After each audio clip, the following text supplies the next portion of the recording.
Eder, Mech, Pallister. Ero a casa proprio mi fa, voglio presentarti il mio fidanzato nuovo, no? E viene sto tipo, a me sinceramente non è andato perché di primo acchito una persona o ti è simpatica o antipatica o neutra. A me così non è andato. Sebastiano è un eroe, ha salvato Liliana dalla famiglia Resinovic. Non ho mai capito da cosa l'abbia salvata.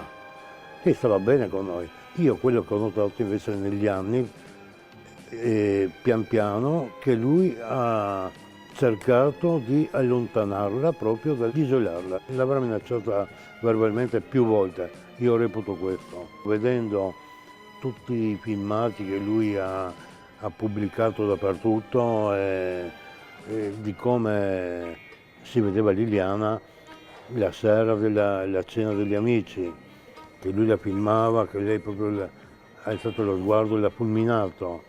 La settimana prima che ha fatto delle foto. Quella in cucina in cui è molto triste. E perché sarebbe triste secondo te?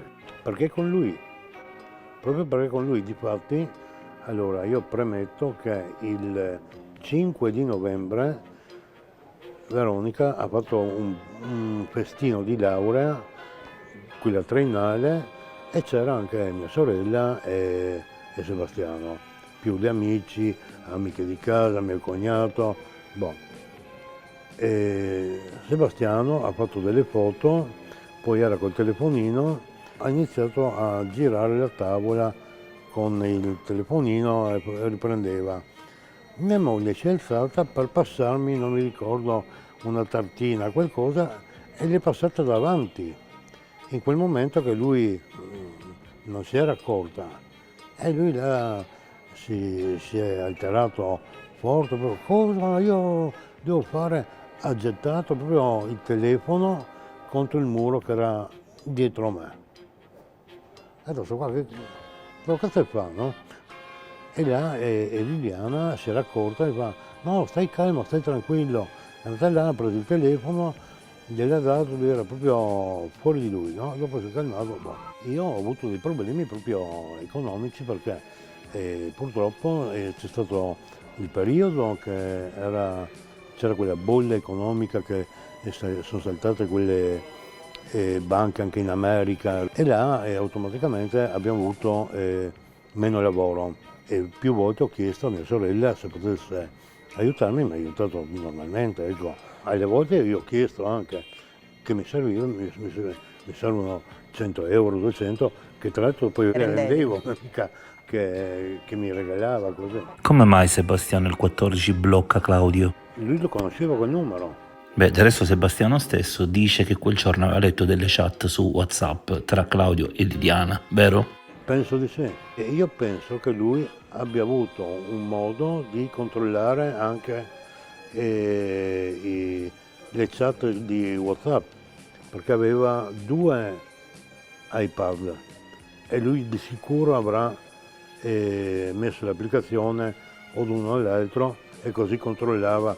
Penso, sospetto che lui avesse persino messo una specie di microcamera, non lo so, qualcosa dentro a casa che la controllasse anche quando lui non c'era. Infatti l'idea che abbiamo sempre avuto è che lui in qualche modo abbia ascoltato la chiamata delle 8:22 del 14. Penso di sì.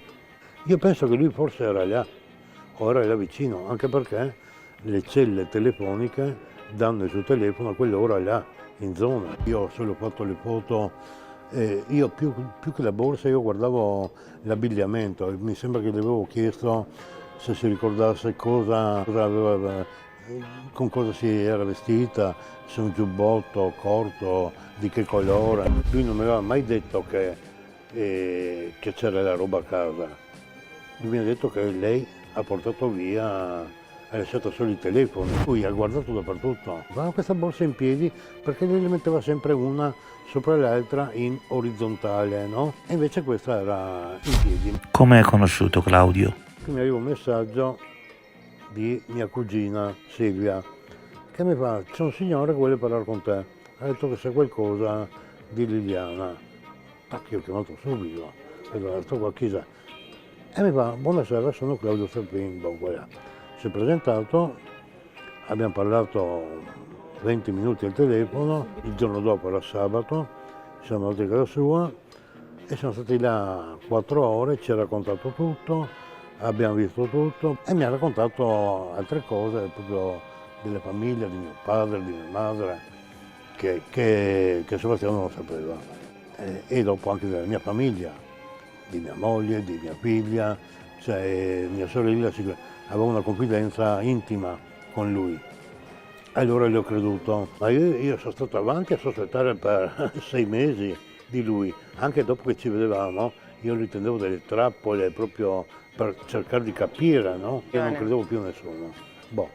E invece è sempre stato lineare, diciamo. Dove eri il 5 gennaio? Ma io penso che ero a casa. L'ho saputo tramite televisione. Ho capito, sì. Quando ho sentito ho capito.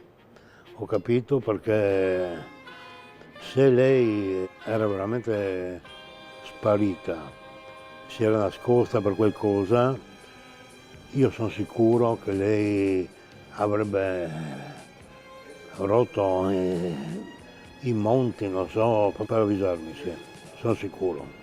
Quando ho sentito così, hanno trovato, ho capito subito che era lei. E appunto sono rimasto, non so neanche io come definire, non dico male, sono rimasto di stucco, boh, non lo so. Per me appunto lei è stata portata là, lei non era là.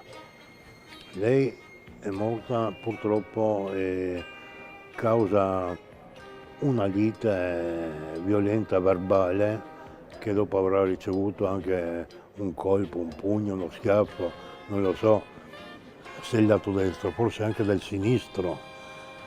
Avrà preso perché un colpo anche qua sulla tempia sinistra, avrà sbattuto con la destra sul montante della porta, che c'era anche l'aggancio della cintura di sicurezza all'interno della vettura, per questo il colpo anche l'arcata sopraccigliare destra, il naso, la lingua morsa, è come se ha preso il colpo e ha stretto la bocca, ecco.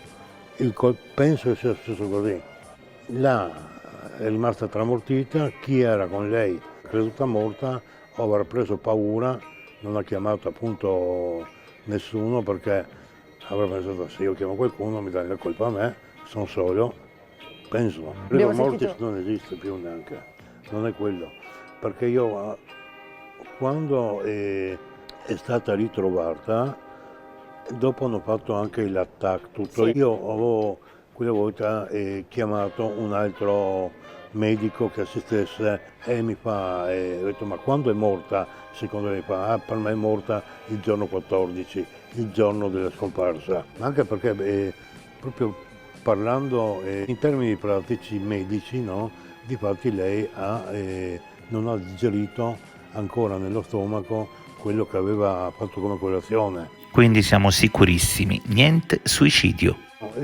Escludo categoricamente. Nell'importantissimo video di ieri abbiamo parlato di un negozio di telefonia che Sebastiano contatta il 15 2 volte nel pomeriggio e forse va anche la mattina perché il cellulare di Liliana risulta muoversi da quelle parti. Ebbene, ironia della sorte, il negozio di telefonia in Piazza Unità a Trieste è a sua volta un centro Wind. Ehi, non dimenticare di iscriverti a questo canale.